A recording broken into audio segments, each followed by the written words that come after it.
So we're doing Bright Eyes and This then guy. Welcome to Salaam Nerds Podcast. We do reviews and recaps of nerd culture, reality TV, and current events from this week. Yo, it's the Salaam Nerds. My name is Steve, aka Watch Me Deep, and I'm here with my boy Chad.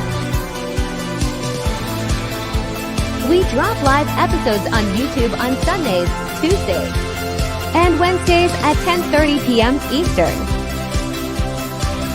All episodes can also be found everywhere podcasts are found. Thank you to all our supporters. Please help us by subscribing and leaving a good review on Apple Podcasts and Spotify. Yo, Salaam Nerds. This is your boy Neebs, aka Watch Me Neebs, and I'm here with my co-host Jazz, aka DJ Twip, DJ Twip. with the little Spider-Man thing. Well, we got a little Spider-Man action in one of these episodes. I don't know if you guys got it, but the official Spider-Man from '94 is up in that bitch, and I am wearing my official Spider-Man shirt because I was bit by a spider. If you have not seen yesterday's episode of Salaam Nerds Weekly, check it out. Why I tell you, like, look at this gnarly spider bite, bro. It's insane. super gross. I know. If you don't become Spider-Man, I'm gonna be so disappointed. I know. Me too. People have asked me, number one, are you okay? And number two, do you have powers? And I say, I hope so, to both. That has been my answer because I don't know if I'm okay. For those of you who don't know, we are Salaam Nerds. We're a podcast and we do recap episodes of some of your favorite TV shows. We also do a Salaam Nerds Weekly, which is a culmination and recap of all the news from pop culture that happens. We do that episode on Sundays, but today we are covering episode 6, 7, and 8 of Xmen 97, and with our special guest Ruzzy Snicket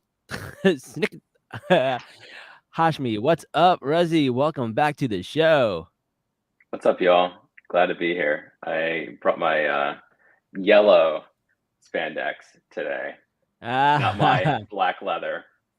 Yeah. Wait a second. Was there an episode today?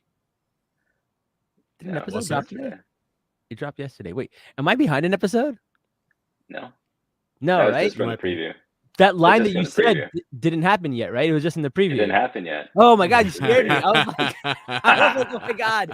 I was like, did I literally forget, like, oh my god, not watch an episode? I was like, because I remember seeing that line in the preview, but yeah, I don't remember seeing it in the episode. So now I get it. Okay. Genosha Freedom Fighters. Yeah. Yo, Genosha. What up? Let's talk about that. Oof. All right.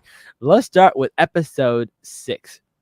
Episode 6 starts up with the Kree, who you may have known from the Marvels, which is like a little bit of a throwback to that. We see them and we get to see Deathbird, who is basically Lilandra's sister.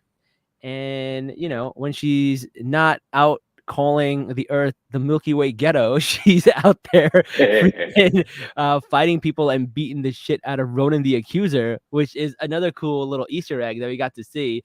That was super, super cool. What are your thoughts about Ronan the Accuser? And he calls him a pigeon empire, which is pretty funny because apparently, like, they're like evolved from birds and we're evolved from like animals. I mean, like simians, I guess, monkeys. Yeah.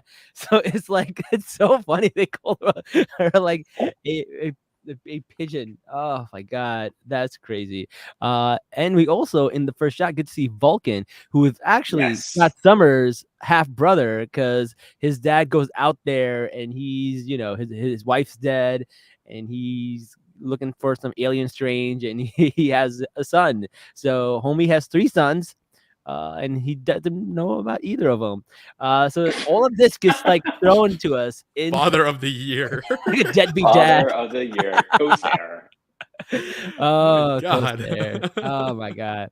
What are your thoughts about the beginning of the episode? Because there's a lot of stuff being like thrown out here in like the first like 10 minutes. Rezi, what are your thoughts? Yeah, no, it's great. I mean, I loved seeing Gladiator versus Ronan. I think that was a lot of fun. And then just the trash talking, but then you know, seeing Vulcan, I was like, no, no way, they're actually doing this. The long lost brother of Havoc and Cyclops and son of Corsair. So I think that was just a lot of fun. I enjoyed it. I'm here for it. Yeah, Bring on space fighting. let's do it. Jazz, what are your thoughts? I mean, I did not expect this episode to be like just smack dab in the middle of a season like this. Yeah. Like the way they just introduced everything, and I was like, what is going on? Am I watching the right show? And then I'm like, wait a second, they're doing this now? Yeah. And so I was very confused at first. I was like, you know what? Let them cook. Let them cook. Let's see what happens, right? And then, we'll talk about it obviously next week when we tie the whole thing together.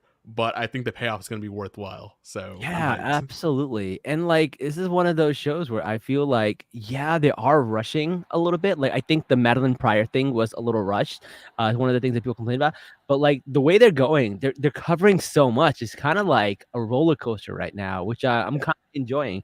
And we got some people in the comments. They're saying, Marvel has fallen off since Endgame. Listen, first of all, the Xmen 97 universe is not even part of like the MCU, which we kind of learn at the end of like episode 8 with the T and all.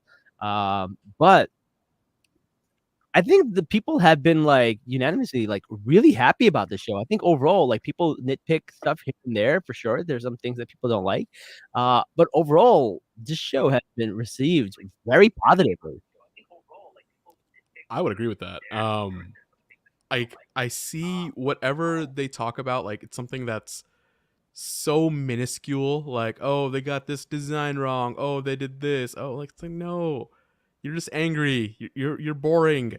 Give me actual criticisms of things that are bad about this show. Yeah. And very few people can actually give it to me. There are some out there, and I will concede to them, but most of the criticisms I see are just not worthwhile to like argue with. Like, it's a show, people. Move on. Yeah. And like, listen, a lot of these things, they give them like 10 episodes, 8 episodes, 6 episodes. I don't really hold that against any of these shows because, that's the one-eyed, one arm tied behind your back thing, like that all these shows are going through. I can't really hold that against them. But no, they're cooking with this show. One of the things we really get to understand in this episode is that the X-Men lied about Xavier being dead.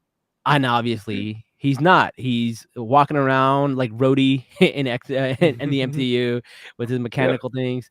And he's just like, getting it on with his little fiance or whatever. Empress. His bird fiance. Pigeon fiance. Yeah. Fiance. Oh my God. But it's really interesting because we still don't really understand why the X-Men decided to tell everybody the lie that he died instead of, saying that he went to some alien farm in upstate, Milky Way. I don't know. But it's really interesting because it kind of reminds me of The Dark Knight Rises, where they have this like noble lie that they kind of use to manipulate like public sentiments to put these laws in effect. And I feel like they kind of did that to gain sympathy for the mutants. And now we're going to see that lie unravel. And that's going to be interesting. What are your thoughts about that? Oh, absolutely. Yeah. That's my thought. Yeah. Yeah, no, I think Oh, go ahead, man. Go ahead. No, go ahead, Jazz. Okay, yeah, like, so Magneto was right. Like, I'm looking at the comments right now, and Magneto was right. And so, like, when the worlds view mutants in such a bad light, right? And, we see Sinister cooking up this whole plot.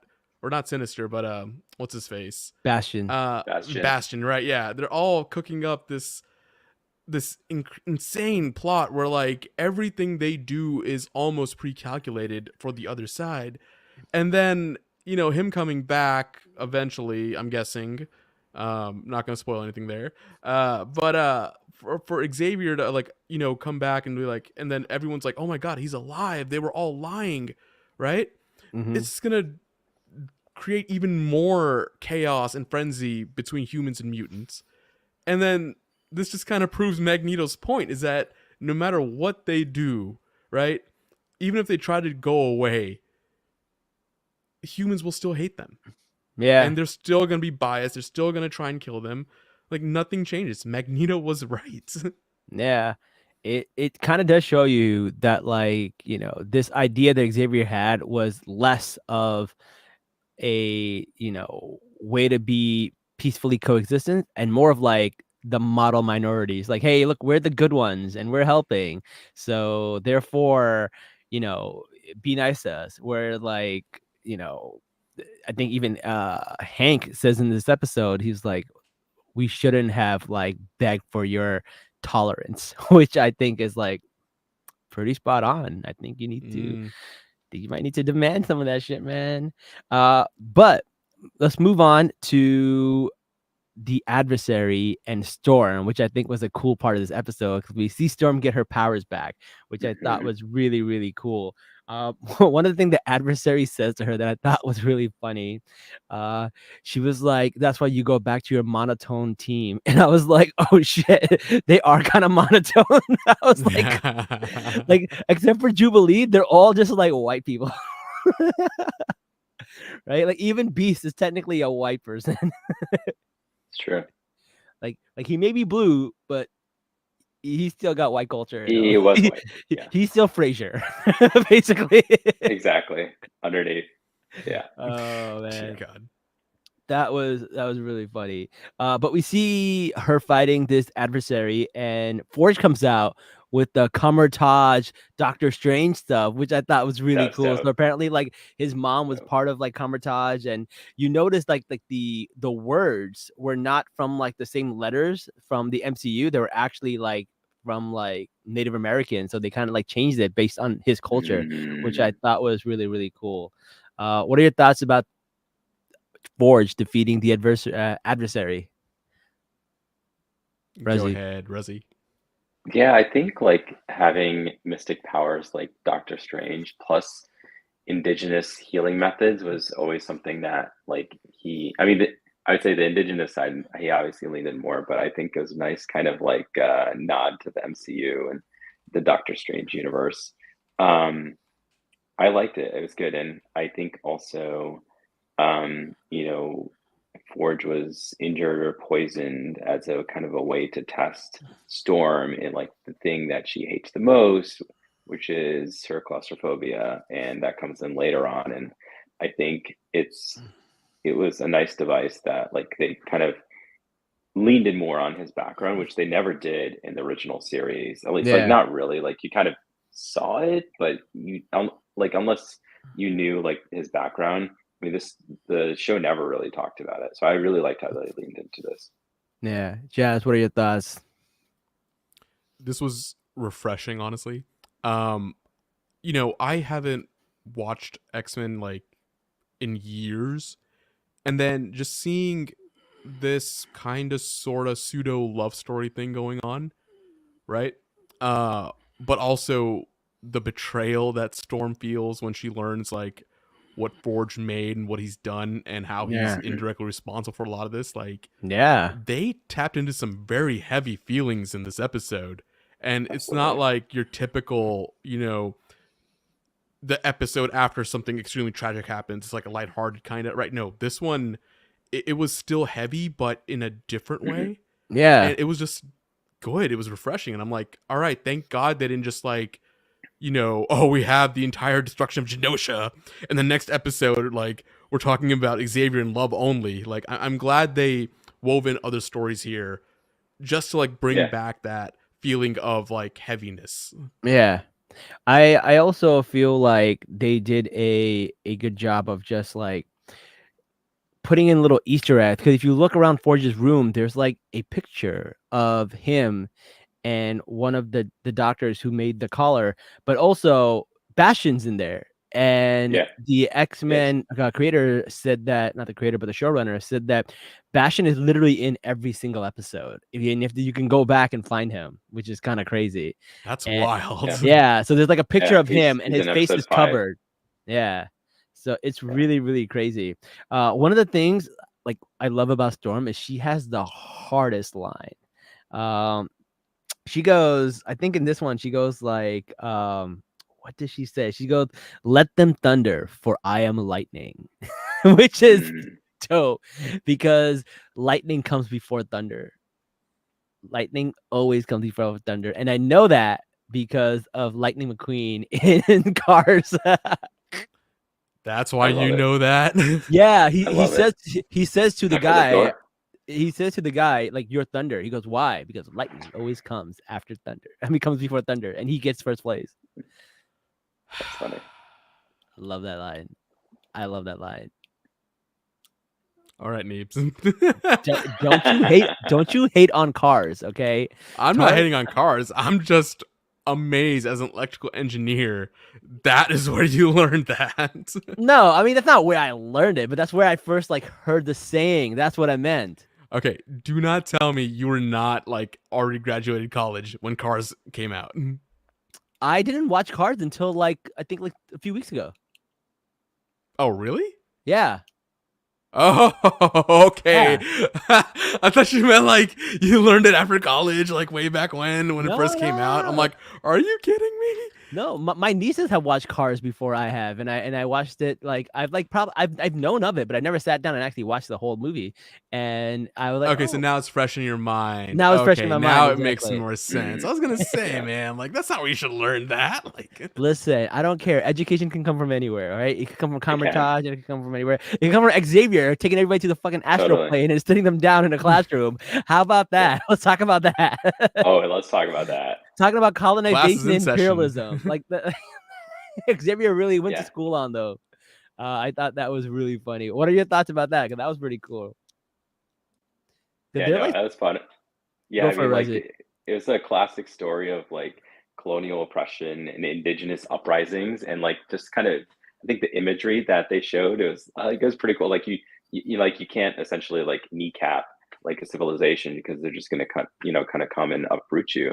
I mean, like the way that he was talking, I put in my comments, all caps, woke. Like he was basically had his woke agenda infused on the Shi'ar. It was pretty funny. I enjoyed it. I loved it.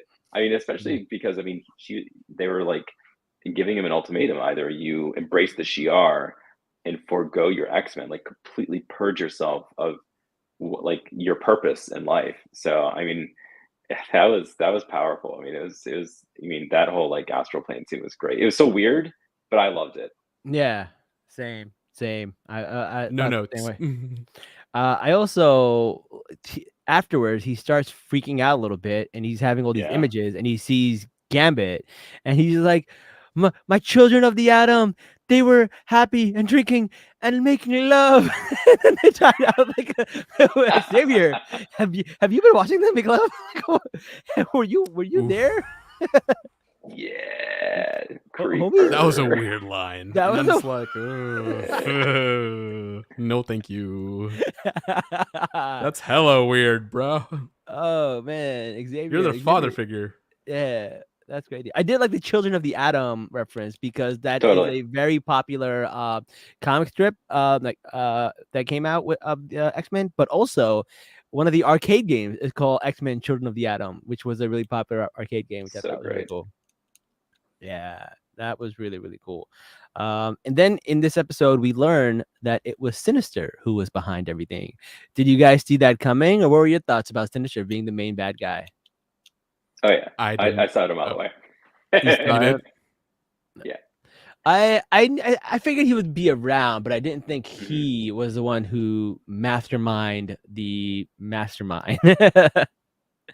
Yeah, I thought there was someone else. I thought there was another puppet master, but I didn't quite know who. I knew it was like kind of a cabal. Yeah. Because in like the Psi Complex story, it's like a kind of a cabal of like the anti. I almost said anti-Muslim. Anti like humans. And so like all of those folks, you got like Bolivar Trask, you have Bastion, you have Creed, Creed, you have Gyrick, you have Stryker, and all these other people. But like Sinister in the mix, it is a little weird. I will be honest, but I knew he was gonna be involved, but I just didn't know exactly how. Yeah, no, I'll definitely tell you true. straight up, I thought it was gonna be Cassandra Nova coming out. Well, the Oh, that would showrunner be already so said that interesting. Cassandra Nova is not going to be in this, so he I like pretty much know, said it. but I thought like they were gonna be like, oh yeah, she's not in it, and then boom, surprise, she's in it. Like, Yeah, I don't Yeah, they know. could.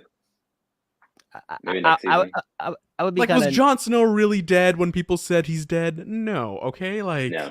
That's true. I can expect these things. All right, fair enough. Yeah. So the next episode, episode 7, starts off at the funeral, and this gets pretty Oh, deep. Woof, man, rip to our boy Remy. Remy. We get to see a lot of cool people at this funeral. We see his brother Bobby. We see Bella. We see Pierre. There was one girl who was there randomly, and I thought was Rogue, but it wasn't Rogue. It was Aurora, who's part of Alpha Flight, who really doesn't have any connection to Gambit that I know of. So that was weird that she was just there. Did anybody catch that? Did anybany know why she Actually was did. there? I mean, I would say like, I mean, maybe the Quebec, like if they're in Quebec, Yeah. or if Aurora has a kind of Quebecois background.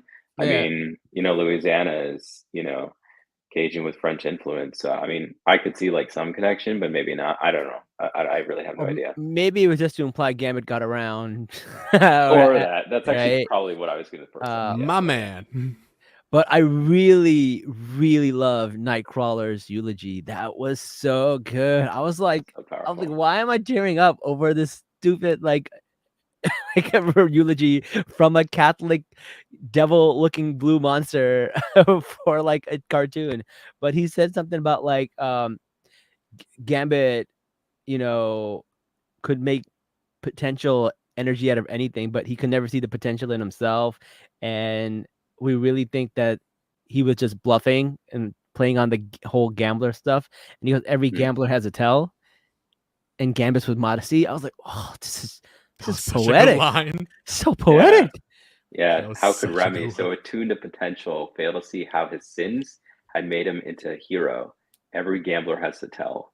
Modesty was Gambit's. Yeah. That was So good. Beautiful. Yeah. Damn. That was tough. That was a tough scene. But Rogue wasn't here, and we get to see what she's doing, and she is flying through the desert, beating up people. She does this cool cannonball kick thing, which is from the video game, which is a cool video game reference that I Nice. like. That was really cool. And then she goes down, and they're in this bunker where the Hulk cannot even get in, and she bursts through it, which is really interesting because they show this cylindrical shell thing, and instead of breaking it, she kind of just pushes it down, so it technically doesn't break, and then it could hold the Hulk. And it's the same cylindrical thing that the Hulk in the MCU was trapped in when he was in the helicarrier in the Avengers, and also Blonsky was in She-Hulk. So like it's a little cool little Easter egg that I thought was pretty cool. Then she meets Ross, and Good old Thaddeus Ross. good old Thaddeus Ross, and kind of That interrogates Hulk. all of them. And then we see her, find Captain America, Marvel's favorite super cop. And- I love the way she said that. She was like, Yeah. "You're a Yeah. cop." Like she went holy ACAB. shit. She went ACAB on him. I was like, oh shit. And then they went down, and like they found these little like information about what's going on. Captain America was like, I can't do it, man. I gotta wear these colors. We gotta do this one by the book. And she goes, oh, if that's the case, let me take a little frisbee and throw it into the mountain. That was hilarious. That was so great. I love That was That's so great. petty, and I loved it. Yeet. Guess you won't be needing this. She Yeet yeeted that shield. shield. Oh man, that was really, really funny. Yeah, definitely good. But then they go and they show like the devastation in Genosha, which is kind of sad because it kind of reminds me of the devastation happening right now in Palestine, in Gaza. And I was like, yo, this is A little too on the nose. a little too on Well, the yeah. nose. I know the Yeah. creator said that they were inspired by 9/11 and the Pulse nightclub shooting. Those were the two things that kind of inspired this. But there's no denying there's definitely some like parallels and some crossover with what's going over in Gaza right now. Like the images and the devastation is pretty crazy. Fear And of the other as well. the fear of the other, exactly, right? Mhm. But yeah, we definitely get to see this. And one of the things that I really like is Beast quotes Mr. Rogers, Mm, and that was a real quote from Mr. Rogers, Mhm. which is it really was. cool. And it was like, always look for the people that are helping. And that kind of reminds me of the stuff that's happening in Gaza too, because old images Yeah. coming out of like, men who are digging bodies out of like rubble and like trying to, make kids have some like kind of enjoyment. They're like swinging on like wired electrical fences and stuff like that, trying to give kids some sort of like, happiness in such a devastating time. But that quote was really, really interesting that they put that in there. I really like that they did that. But then we get to meet Bastion, who was the main person behind all of this. And he was part of Genosha. Surprise. Yeah. And apparently Spoilers. he was here everywhere. In episode 1, when Madeline sees a image of a drawing that was supposed to be Bastion as a kid. And then Mm, he was also sitting with world leaders in episode 2, you can kind of see. And then they also show the globe kind of glows in his colors. And then we also see him, like a silhouette of him in Genosha. And then finally we get to see him in all the glory. So we kind of don't know what's going on, but they do say that Leech is dead and so is Callisto. So R.I.P. to them. Oh, That rip sad Leech. time. sorry, Sad time. Morlocks. Yeah, yeah. And then yeah, that was kind of interesting. And then Beast again quotes Martin Luther King, where he goes like, "Riots are the voice of the unheard," which is Yeah, kind of like what's happening right now at universities about it is. Gaza, right? So a lot of Holding parallels my right own. now with the show. I don't know how people are watching this show, siding with the X-Men, and then going, "Nah, this doesn't apply to what's going on in real life." Like, Yeah, I yeah, don't know. totally.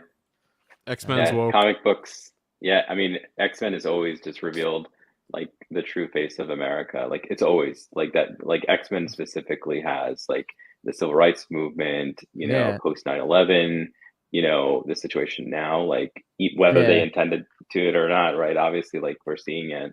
And I'm here for it. That's why I love X-Men.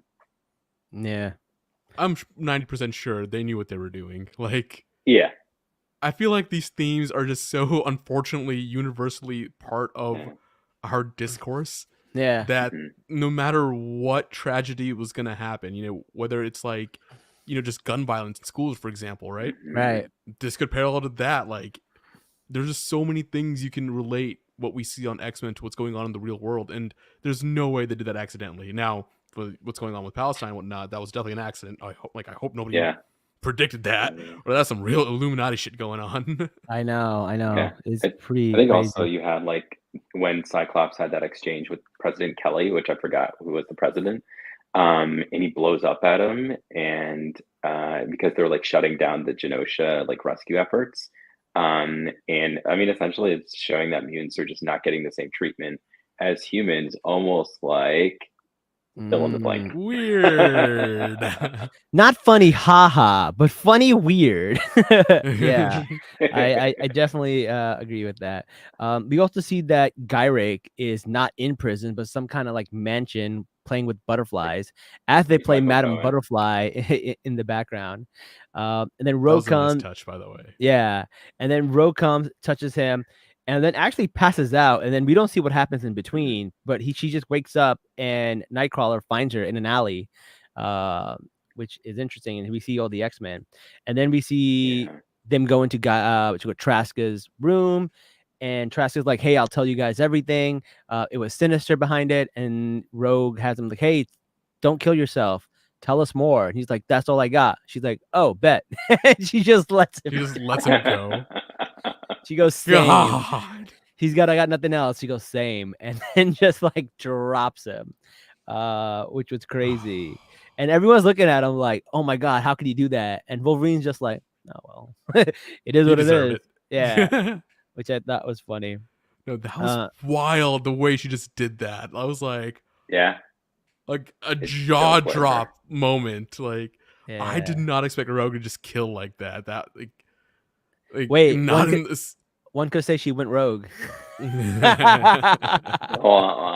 Putting. Bra, bra, bra.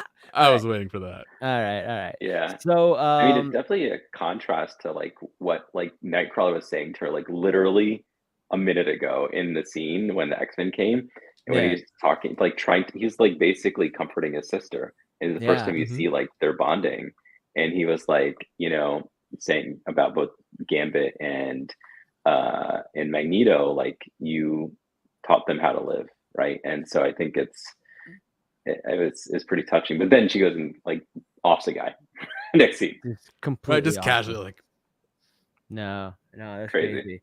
But they are, while they show us back in Genosha. Oh God. We do see the parts of like the rats, which like I think Jean saw, and they were feasting on corpses, so they kind of let them know that there's another psychic there, and they ended up finding Emma Frost, who turned into a diamond for the first time, which is one of her powers that we don't get to see until now, which I thought was really cool. Sure. All right. So also, I don't know if you noticed, but before they meet Trask, Morph goes to the vending machine and he gets a Diet Pingo, which is the exact drink from the MCU's Incredible Hulk, where like his blood got into the drink and then somebody drinks it and explodes. That's the same drink. I love it. I love did it. not catch that. That's I didn't Yeah. catch that. Yeah, that's pretty so dope. many callbacks. Oh, That was- so- And also, if you notice, when Rogue drops Trask in the background, there's a building that says Stark Industries. So like the little Iron Man way. I didn't reference. see Yeah, that. there's an Iron Man I saw reference in there too. Roxxon, but I didn't see. We see I didn't see Roxxon, Stark. and there's also Yeah. Hammer. So for Justin Yeah. Hammer. yeah, I saw Hammer. I didn't see Yeah. Stark. Okay. Yeah. Stark. Oh, that's pretty cool. Malaysia's Yeah. popping, I guess. Yeah, Madripoor, right? They're Madripoor. dying Was there. that Malaysia or Indonesia? I can't No, remember. it's Madripoor. Madripoor. It's like a fake. Yeah, It's like a East fictional Asian country. city. But Yeah, what's it based off of? country? Probably like Malaysia. Probably but like like like Thailand, Northern Malaysia. or something. Something Yeah. Southeast Asia, yeah. Yeah. Exactly. We're just a bunch of criminals thing. Also, somebody called him a poor man's Oppenheimer, which I thought was really funny. Yeah, that's right. Yeah, that's good. To which he replied, "I am death," and I'm like, "Oh man, did they write this after Oppenheimer or before?" Because For sure they wrote it You after. think so? They were, You never know. They might, okay, yeah, you're probably right. But I thought that was really, really funny. That was a really good line that they added in there. All right. So in this point, Trask turns into some kind of sentinel being, and he starts fighting all these people. And the only way to stop them, well, everybody starts to stop them. I love the way Morph turns into Quicksilver and starts to like fight it's him. dope. I love Morph. Like we get so many cameos without getting cameos. I love that. Me too. Yeah, it's so He's great. also just very And also- sarcastic and great. Yeah. There's one line where he goes, "Oh, another timeline where Wolverine is the only one to survive," and I thought that was a funny line. That's funny. But we do get to meet Cable. Cable shows up at the very end, defeats Trask, and Jean realizes that, hey, it's Nathan. It's the same one from the baby that they gave up. And he is so in tune with his mother's like last thoughts that his first thing was, "Get out of my head. You're not her." And I was like, oh, damn. Yeah. I was like, Yeah. it's really interesting because like she is her because they have the same memories, but she's not her because they're not of the same blood, but they are of the same blood. It's so weird. It's a weird dynamic. It is. It made perfect sense. But when Nathan was like, "Get out of my head, you're not her," like that should have been a big reality call to Jean. Like, That kind of hurt me. oh, It hurt Yeah. I was like, that kind of hurt my pretty- feelings. Like, I would have been really but he's hurt. right. She's not her. But like in a later episode, Nightcrawler does say that like memories are more emotions than they are actual memories. And if you feel those emotions from her memory, how are they not the same? How are they not yours? According to Cable, she's not her. I know. Fuck your feelings. Oh, okay, facts over feelings over here. Fucking the Ben Shapiro of X-Men. Oh man, I'm dead. that's crazy. All right, so we do find out that this virus was concocted because of Scott and Jean. Like they fucked up. They tried to help baby Nathan. They took him out of that thing too quickly, gave him this disease, then sent him in the future to cure it, and that's actually what they used to make Nimrod. So then what happened was Nimrod was defeated in an episode called One Man's Worth in, I think, season 4 or something. And when they blow him up, you don't find out what happened to him. But now they kind of retconned it that like his little bits of him still lived on, kind of like T-1000, went into some guy's ear, and that guy basically, went to town with some girl, and they got it on, and they had a baby, and that baby became Sebastian, which is kind of interesting because they actually show Bastian's father and mother in a picture later in this episode. And they're from that episode. They're from the episode One Man's Worth. Basically, his mom was the waitress. She was the waitress that she was the waitress that told crazy. on Storm and Wolverine because they were holding hands and they were an interracial couple. And Rogue goes, "Oh, color skin bias? That's so quaint." Like, she's like, "We're so past color-based bias these days because they're mutants from the future." Yeah. But yeah, and then Bastion's father was the guy in all leather who hits somebody with a chair and helps Wolverine. So like these two were actually in the episode, and they made them like into these like more important characters, which I thought was crazy. Yeah, I had no idea.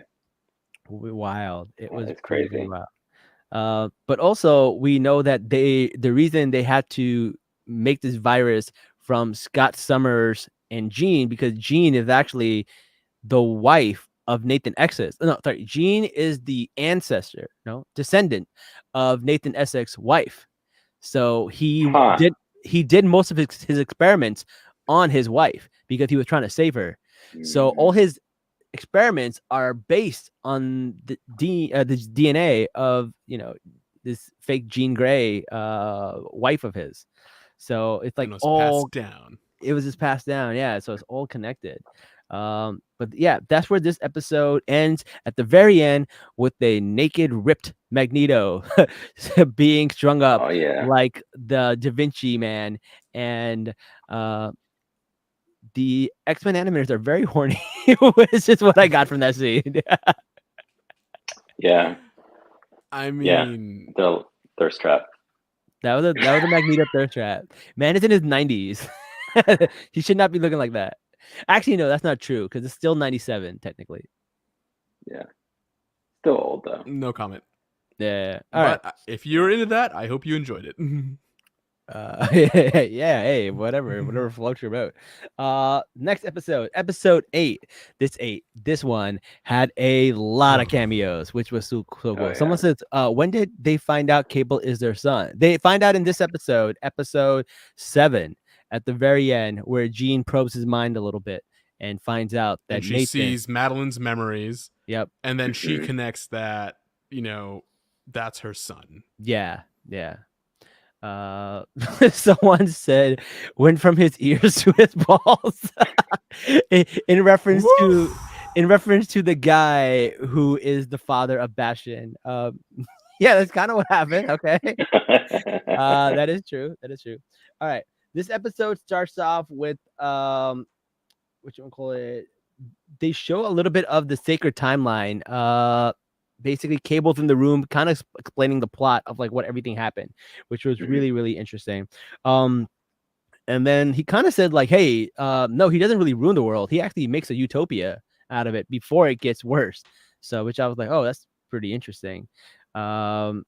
Utopia where mutants are slave labor. Yeah, exactly. Yeah, that is true. And you see Rachel Summers there as A one of the utopia for slaves. who? Yeah, but they do show this scene of Polaris kind of doing Yep. something with her magnetism to the entire world, which is what we see Magneto kind of do at the end of this episode, Yeah. which is kind of interesting because now I'm like, did they want Magneto to do that the whole time? Like, what's Mm. going on here? Is that why A they little bit of saved? foreshadowing. Is that why they saved Magneto?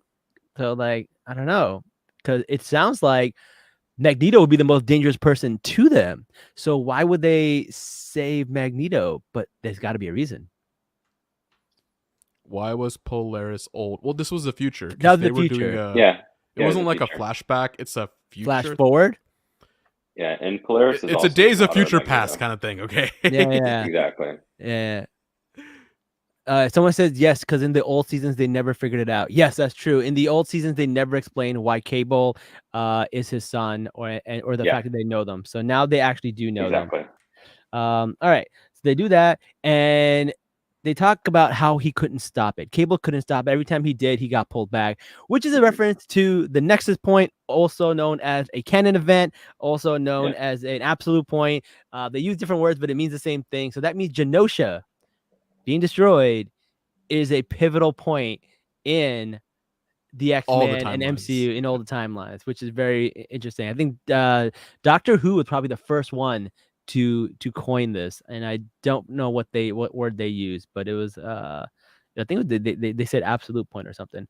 But Doctor Who was the first one to go like, hey, there are some things that you cannot change, and now everyone's kind of using it, which I think is really cool.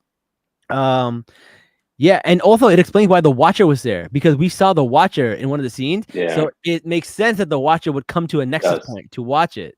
I agree. Yeah. Yeah, no, absolutely. Yeah. Oh, someone just said it. I beat you to it. It's a Nexus point. That's why the Watcher was there. So Gambit is dead permanently. Maybe. I don't know. Yeah. Unless he comes back as a Four Horsemen of Apocalypse. Exactly. I think Apocalypse could resurrect him. And then he would have to find his humanity again. Yeah. So that is true. That's gonna be wild. I mean, yeah. I mean, also with these episodes, nobody dies apparently. So yeah. I mean, like, I don't know. I mean, it is kind of like X-Men comics. Like, you have someone die, everyone gets sad. You have like this death of Wolverine, death of Nightcrawler, death of so and so, and then they get resurrected like maybe a couple of years or months or issues later. So I'm fine with it. Bring back Gambit. I love Gambit. Yeah. Honestly, yeah, I'm okay with it. Also, if this is a Nexus point, who controls this Nexus point? Because we did see Immortus, aka Kang, in one of the episodes of the old X-Men seasons. I don't know if you watched it, but when Bishop gets pushed out of the timeline, there was a guy there with him who was kind of like Puck from Shakespeare and whatever, and he says that he was actually Immortus. So, and Immortus is the version of Kang. I think Rogue will be a horseman. She may get a villain arc. Yeah. They're definitely setting her up for that. I see it. Yeah. What is it? With how dark she went last episode. Holy shit. Yeah. You know what else I noticed that was kind of interesting? They showed the Twin Towers. I've never seen a new show actually go back and show the Twin Towers. That's purposefully. Even if it's in the past, they'll kind of like not show it. And it was a little jarring to see it. Yeah, it was. I mean, I actually do recall it being in the old show too. So it's kind of reminiscent of like kind of portraying New York as people know what New York is in the 90s and especially 1997. Yeah. So. I've never seen anyone do that. And so it's really interesting. Also, they showed on the TV screen William Stryker, who was one of the main villains of X-Men 2. He was there. Very different in this. He was more like a preacher or something. He wasn't. Yeah, that's how he is. He doesn't have the same. Yeah, God loves, man kills is the quintessential storyline for William Stryker. Yeah, and Nightcrawler, and just like humanity and anyone who's from a marginalized community and seeing discrimination like that. That is the comic. I have it back there. It's amazing.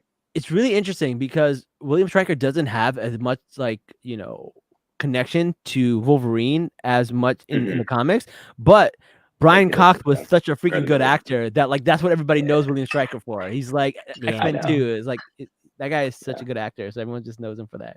So that was really cool. And then Cooper is still alive also. We still don't know what's the deal with her.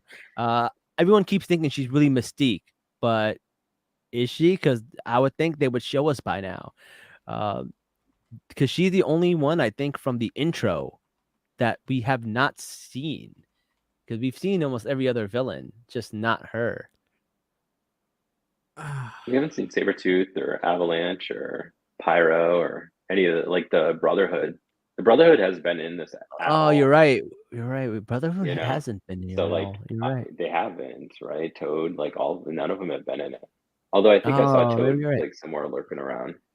Yeah, I did see Blob. Blob was in this episode too. He was helping in the back with Genosha. Oh yeah, that's right. Yeah. But yeah, you're right. Maybe I was wrong. Okay, all right. They also have a Yo, what? that would tie in really well with destroying Rogue Psyche again. Yeah, Because if Resurrect the Mystique Brotherhood. comes back, if Mystique comes back and they show her, yeah, Rogue will be destroyed on the inside. yeah. That would mess her up for real. Oh, that'd be interesting. But like but the thing is, like, I think everyone is expecting her to be Mystique, and they're probably like doing a red herring and being like, "Psych, got ya." Mhm. Okay, fair. All right. Or they may be setting up for the next season, which we don't see yet. Do you think they're gonna get a next season? For sure. Why wouldn't they? I don't know. Are ratings down? Yeah, I mean, like Ratings are not down. It's doing really well and it's highly rated, but I don't know if they were the plan to do it for season 2. If there was, it'll probably get it. But then they We're gonna fired the have 2 more. showrunner. They fired the showrunner though. And we still don't know why. We still have no idea why. He must have done something really bad for the show to be this good, and them to not bring him back. He must have done something really bad. either that or the next 2 episodes are gonna be garbage, which I hope not. No. Actually, the next 2 episodes are apparently like it makes episode 5 look like Child's Play. Wow. Yeah. What? Yeah, what I've been learning is like, you know how everyone was freaking out after episode 5, all of us included. I think the showrunner went on the tweeters and said it's, if you thought episode 5 was tough, get ready to turn it up a notch in 8, 9, 10. Damn. So Okay. All right. yeah. All right. Someone says, "What if Beast becomes a horseman? He's also trying to become anti-human." Beast is actually trying to getting fed up. Like, you can see it. Beast is slowly getting fed up with their human shit. You do have Dark Beast that's in the Age of Apocalypse. So I mean, I think like you could potentially it's not happening this season, but I could see like second season, because Age of Apocalypse is like a beloved comic series of X-Men. I could see them doing a whole season of that, just like they did like 10 episodes of Phoenix, right? Good, like light and dark. So sure. I also believe, didn't they do a version of Dark Beast when Beast and Jubilee went to like South America or something? I think they did something like that in one of the episodes. It was like a throwaway episode. Something happened to Beast. I forget why, and he became bad, or he became feral. I guess maybe not dark, but maybe yeah. that's it. Yeah. Okay, I remember the feral part. Yeah. Yeah. Sinister. Cooper talked to Sinister about Joseph Mengele, which is a Nazi who experimented on Jews, and he was like, "Yeah, he was nothing compared to me." And I was like, "Damn, that's crazy." That's not a flex, but okay. Yeah. Oh man, that's pretty crazy. That's pretty crazy. And then other than that, what else do we get to see? Oh, there's this one line that Bastion has, which I think is really interesting. He was like, people were slowly gaining sympathy for the mutant cause. So what he did was he did Genosha to basically make the cause like so huge that it paralyzes people with apathy, which I think is really interesting when you think about it, because like if you see like 1 or 2 stories, they're enough to like shake people out of apathy and get them to like root for somebody and try to like, just like one person like Rosa Parks was able to create this whole movement behind her, right? But like when you like dilute it by having this huge event, it kind of paralyzes people with apathy, like he says. And I was like, that's fascinating. That's It explains a interesting. lot, doesn't it? Isn't it like yeah, it kind of feels like what's yeah. happening now in Oh, Gaza, I right? absolutely, no question. I mean, you have like what's happening in Gaza is overseas, right? People don't have that context, but then they see their kids or kids they know in college getting beaten up by police, Yeah. for like supporting the people of Palestine. Like, it is totally like bringing it home in a way that people didn't see before. So yeah. I find that so interesting, like how to paralyze people with apathy by making the numbers more, not less. That's wild because like it's easy to feel bad about like one person, but when if it's 1,000, it's kind of like, oh, that's just war. That's just what Yeah. happens in war, right? It kind of like separates you from the empathy that you have because the number is so large that you cannot relate to it the same way. Humans cannot fathom Yeah. numbers. Yeah. Yeah, That's exactly. That's when like nothing was really happening until like these protests like woke people the F up, you know? yeah, so interesting. I Oh yeah, never no, Yeah. like similarly because like numbers. Like, do you know how many seconds it takes for a million, or how many days it takes for a million seconds to pass? like 30 years. No, it's 11 days. Oh. Do you know how many? Well, you kind of gave it away. Do you know how many Oh years yeah, it takes for a billion seconds to pass? 30 years. 31.5 years, right? Yeah, Like, yeah, people just do not have a concept of Concept. scale. Yeah. And yeah, so yeah. Yeah, when you for have, sure. say, 34,000 people dying versus just say, 40 people dying, the 40 feels worse. Yeah. Isn't that weird? Yeah. Yeah. That's so weird. That man, I don't know. I feel like someone can write a dissertation on this because I feel like there's They there's a probably Oh, lot. have. absolutely. I've Yeah, thought about it so many times just writing about X-Men. Like so yeah, many times. Like there's so many ways you can connect like actual history and events, political and foreign policy to to anything in yeah. X-Men. It's, Crazy.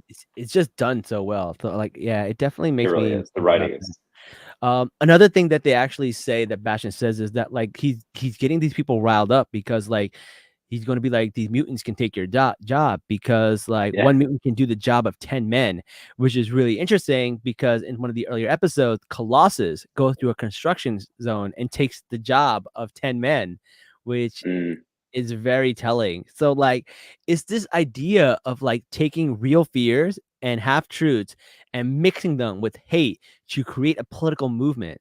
And like we see it happen in real life in real time also. It's All yeah. the wild. time.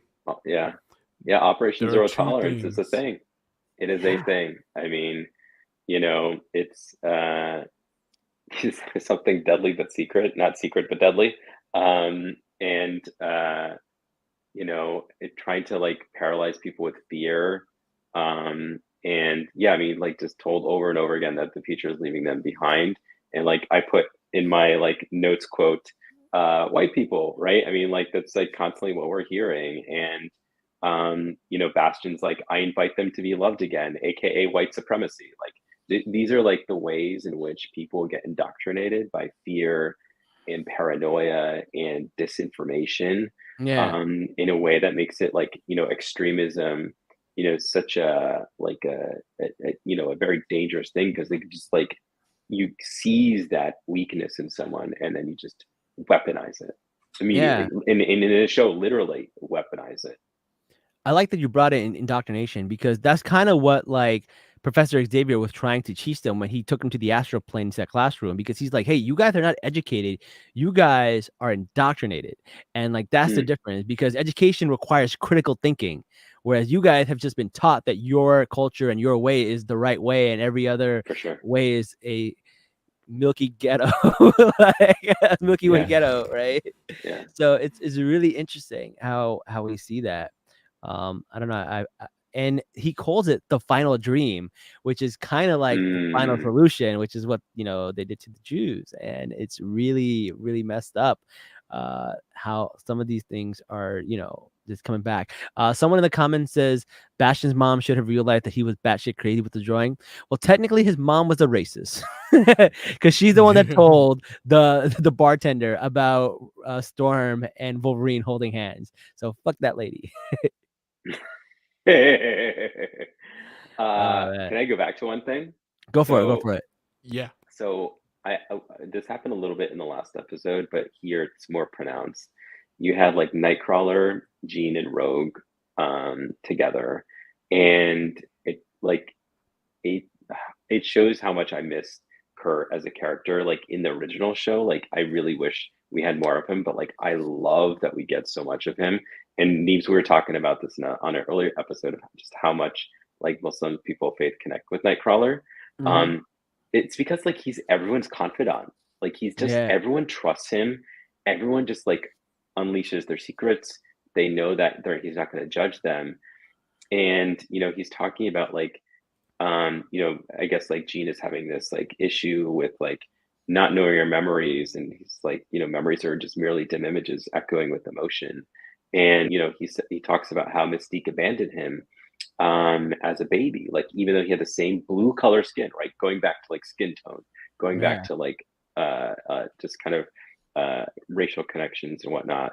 And instead, like he found Rogue, and he was like, blood is blood, family is a choice, right? And so I think like that was very powerful, and it just goes to show that like, I mean, to me, like Nightcrawler has very quickly become the heart of the X-Men.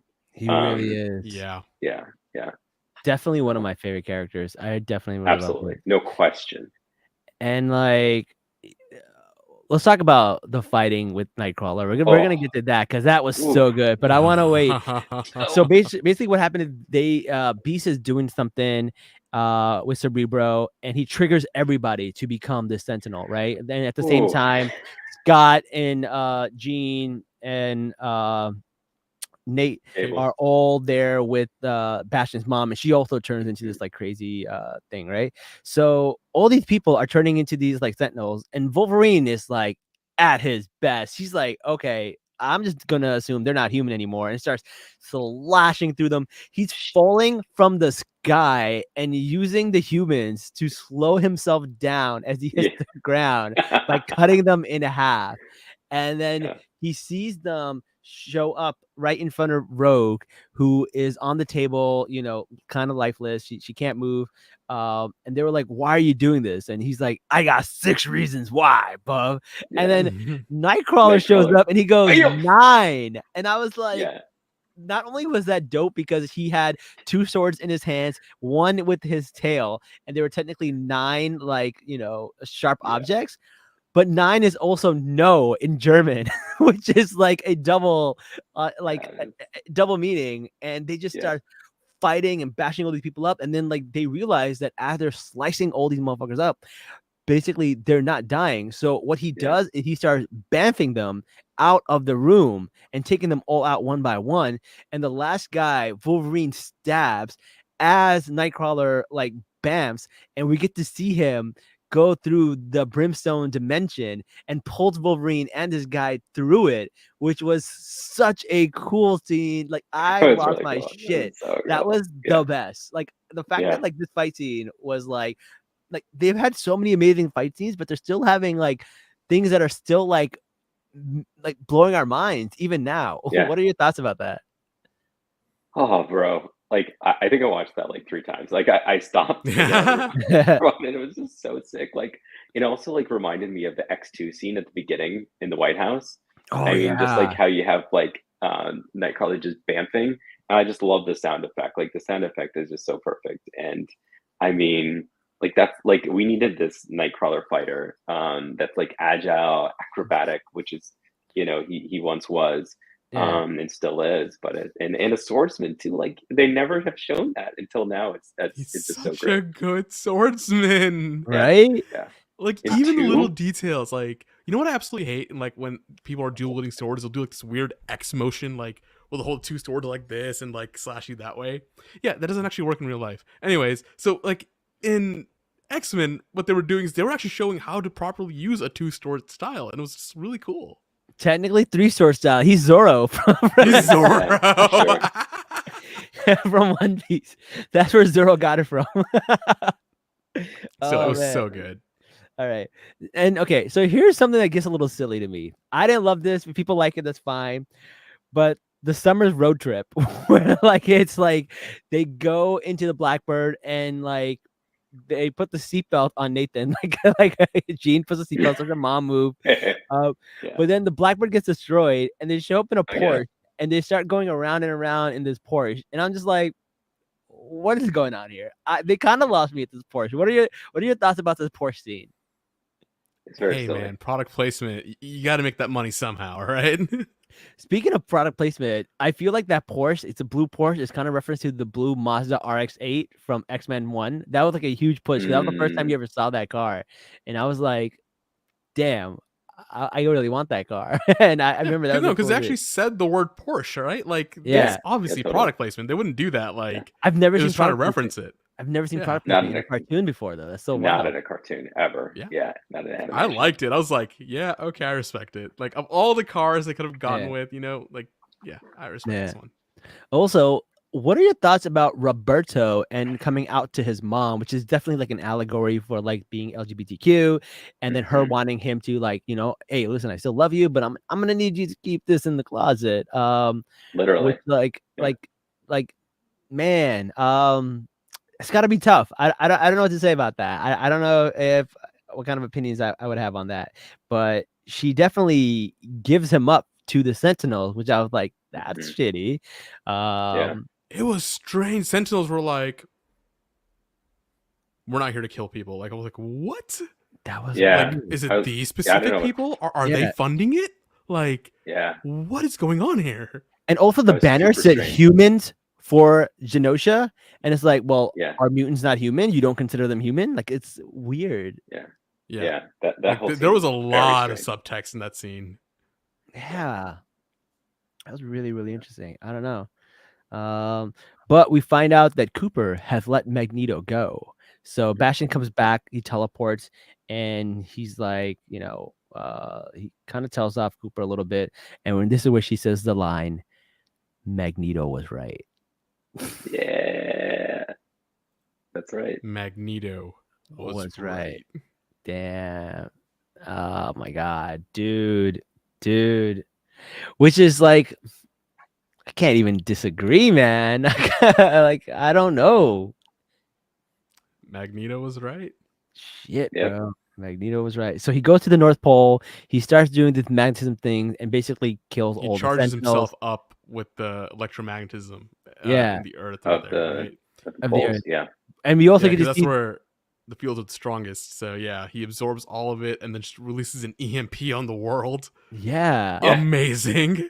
Which like we Pretty dope. see, which we see also affects like nuclear plants and probably airplanes in the sky. And someone's mentioned that to the showrunner. He was like, well, like if Magneto did all of this, what happens to all the people in the sky and like the and like the nuclear centers? Like, won't they like go, die? And he goes, yep. The showrunner was like, yep. Magneto probably just killed a bunch of people. You don't give a shit. Yeah, that's why I think Wolverine said Magneto just declared war, right? Yeah. Or Beast, He yeah. just declared war, yeah. Yeah. And we get to see a clip of Spider-Man, our Spider-Man from the cartoon. That's We dope. see Silver Samurai. We see Omega Red. So a few cameos there, which I thought was really, really cool. But then as they're doing this is probably what leads Xavier's ship to crash. And he crashes into the mansion. And he does the famous line, "To me, my X-Men." And we end the episode right there. Yeah. Dude. Yeah. Dude, Goosebumps. I'm so hyped. What a great episode. What a great show. It really is. Amazing. Yeah. Why are people mad literally again? as soon as I don't know. And the MCU is cooking. I don't know what I don't know if people talk about. Marvel is cooking. Marvel Studios, because this show is amazing. This might be the best Marvel content that we've had in a while. I'm trying to think what was better. Loki, maybe? I don't know. This is better than Loki, in my opinion. I think it's best. I think this is the best Marvel content since Endgame. Yeah. I would I mean, actually like agree with that. consistent, Consistent, right? Consistently, like every episode, writing, characters, like you don't have to like Animation, animation plot, is beautiful. dialogue. Everything. Miss Yes. Marvel. That was not. Oh, was that after Endgame? Yeah, I guess that was after. But I Yeah, feel like it was, Miss Marvel is specifically catered towards us. I don't know if everyone else Yeah, is it still is. on the It's same very- page as yeah. Miss Marvel. Yeah, okay. Yeah. All right, that's fair. Yeah, because X-Men does cater toward everybody technically. And But to be fair, Miss Marvel and X-Men are tied for the highest rated Marvel content. yeah, Nice. That's As that's it what I was like, should. wait a second, I forgot about that. Like, As it yo, should. they're up there. Like, yeah, they should be tied, honestly. Yeah. All right, man. That's the end of our episodes. Anybody have any last thoughts before we go into next week's episode? This is not your 1990s show. This is an adult show. So this is not your definitely 90s. an adult show. This is not your Saturday morning cartoon show. This is an adult show. So I'm pretty sure we I love figured it. out it was an adult show when Madeline Pryor had Magneto and Rogue share skin to Gambit. At that point, I was like, okay, you got me there. But this Yeah. show is wild. I can't wait for the next episode. I love talking about the allegories and the real world implications are in some of these scenes and the parallels of them. I think they're very important, and I think it's important to talk about them. I hope people listening to this podcast can listen to it and also see the connections and use that to basically gain more motivation and inspiration to keep fighting the good fight. But that's all we have for today's episode. Ruzzy, let people know where they can find you. They can find me nowhere. I'm just kidding. You can find me, I guess, on Twitter or Instagram at Razi Hashmi. Awesome. And guys, thank you so much for joining us. Don't forget to like, share, comment, subscribe, hit the bell button so you know when our episodes are up so you can join them. Watch us out for Twitter. We also go on Twitter and let people know when we're about to drop. Usually is on Thursdays, Tuesdays, and Sundays, but sometimes we shift it around. Don't forget to leave a great review. And until next time, guys, Salaam, nerds. Peace. Snicked.